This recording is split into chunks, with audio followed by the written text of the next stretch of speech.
దాంట్లో ఆ బియ్యం వల్ల. ఎందుకంటే సర్వర్ దాకా కూడా మేము రాత్రి 12, 1 వరకు కూడా చేసినాము. మాకు ఓటర్ లిస్ట్ పెరగాలంటే ఒక్కొక్క పిఎస్కి 100, 200 పైన చేసాం తప్ప ఎప్పుడు 10-20 మాత్రం చేయలేదు. అంత కష్టపడినా మేము బియ్యం వాళ్ళు. అయితే మాకు 2020 నుంచి 500 పెంచిండు. ప్రతి నెల బియ్యంకి 500 వస్తాయి మీకు అని చెప్పారు. అయితే సరే అని మేము కష్టపడుతున్నాం కదా, సరేగా ఏదో ఒకటి 500 వస్తాయి కదా అని పని చేసాము. చేసిన తర్వాత 2023 మాకు మొత్తం అమౌంట్ 5,000 ఇచ్చారు. అయితే మేము ఈ విషయంలో మేము కలెక్టర్ దగ్గర కూడా వెళ్ళి అక్కడ రిప్రజెంటేషన్ ఇవ్వడం జరిగింది. అయితే అక్కడ కూడా కలెక్టర్ సార్ ఒకసారి కలిసిన తర్వాత సార్ ఇది ప్రాబ్లం అని 2-3 కలిసినాము అక్కడ. అయితే సార్ కూడా వెళ్ళిపోతుంటే కలిసినాము, అక్కడ కూర్చోలేదు తిరగదు. కాబట్టి మేము అక్కడ వెళ్ళిన తర్వాత రిప్రజెంటేషన్ అనేది అక్కడ ఇచ్చుకున్నాము. అక్కడ ఇచ్చిన తర్వాత అక్కడ ఉన్న ఏవో సార్ మాత్రము అమ్మ మీకు 5,000 ఏ విధంగా వచ్చేది, ఒకరోజుకి ఇంత బడ్జెట్ వచ్చింది, మొత్తం ఒక బియ్యంలోకి 15,000 చొప్పున రావాలి, మీకు ఎందుకు రాలేదు, మీ ఎంఆర్ఓలు ఎందుకు ఇవ్వలేదు అని సారి నమ్మ క్వశ్చన్ ఇచ్చిండు. ఇంకా పేపర్ మీద కూడా ఏ నెలలో ఎంత అమౌంట్ వచ్చిందని కూడా రాసిచ్చింది. ఆ విధంగా అది అమౌంట్ మేము అక్కడ 10,000 లాస్ అయింది.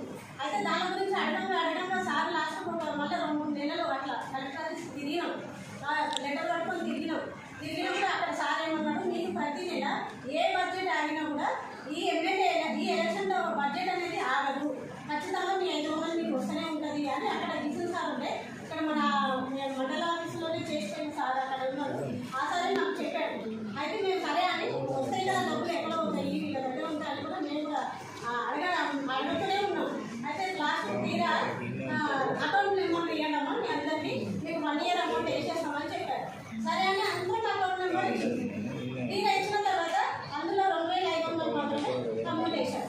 అది ఇప్పుడు 2024 ఆగస్టులో వేశారు. అంటే ఇంకా అతను ఇయ్యదు మొత్తం లెక్క వేసుకుంటే 2024 మార్చి నుంచి ఇప్పటి వరకు మాకు ఎలాంటి అమౌంట్ అనేది రాలేదు. మొన్న రీసెంట్గా కూడా మార్చిలో మాకు బియ్యంలోకి ఒకరికి 1,000 రూపాయల చొప్పున పెంచడం జరిగింది. ఆ జీవో కూడా విడుదల అయ్యింది. అది కూడా అడగడం జరిగింది.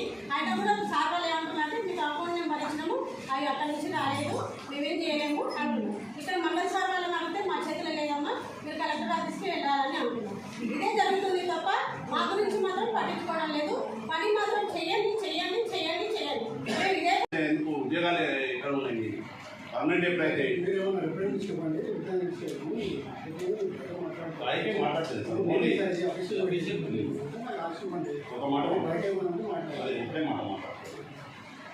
మీకు యాక్చువల్గా రావాల్సిందే.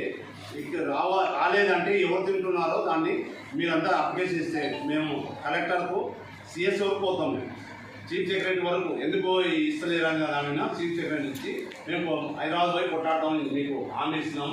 మీ బిఏఓ వాళ్ళంతా అప్లికేషన్ ఇవ్వాలని మాకు అఖిలపక్షానికి అప్లికేషన్ ఇవ్వాలి. ఎందుకంటే మాకు ఎలక్షన్ ముందు ఒక ఆయన ఇస్తలేడు, మేము ఇస్తామని గెలిచిండు. ఆయన వెంబడి మేము అందరూ అంటే వనపడి మొత్తం ఓట్ చేసి గెలిపించాం. మనకు హక్కు ఉంది, అడగడానికి హక్కు ఉంది. ఈ అడగవద్దు, ఈ అడగవద్దు దానికి లేదు. మీరు ఏమైనా ఉంటే రిప్రజెంటేషన్ మీ తరఫున మాట్లాడుతున్నారు, కలెక్టర్ గారు కానీ తెలుగు గారు మాట్లాడతారు కాబట్టి మీరు మాట్లాడితే మీరు దయచేసి ఒక మాట మీరు కలెక్టర్తో మాట్లాడి ఇప్పిస్తాను కదా, ఏమైతే నిన్న అదే చెప్పినండి. అఫీషియల్లీ నేను మాట్లాడినా సార్ ఓకే నేను సీఎం గారు మాట్లాడినా రాగానే ఇస్తాను చెప్పిండు. ఇంకా అంతవరకే నేను ఇవ్వాలి. కానీ పని చేయించుకుంటాం అంటే ఎక్స్ట్రా పని రాసి అనేది దయచేసి మీరు రాజకీయ ఇష్టం కానీ ఎక్స్ట్రా పని చేపిస్తున్నారా? ఇది రాజకీయం కాదు.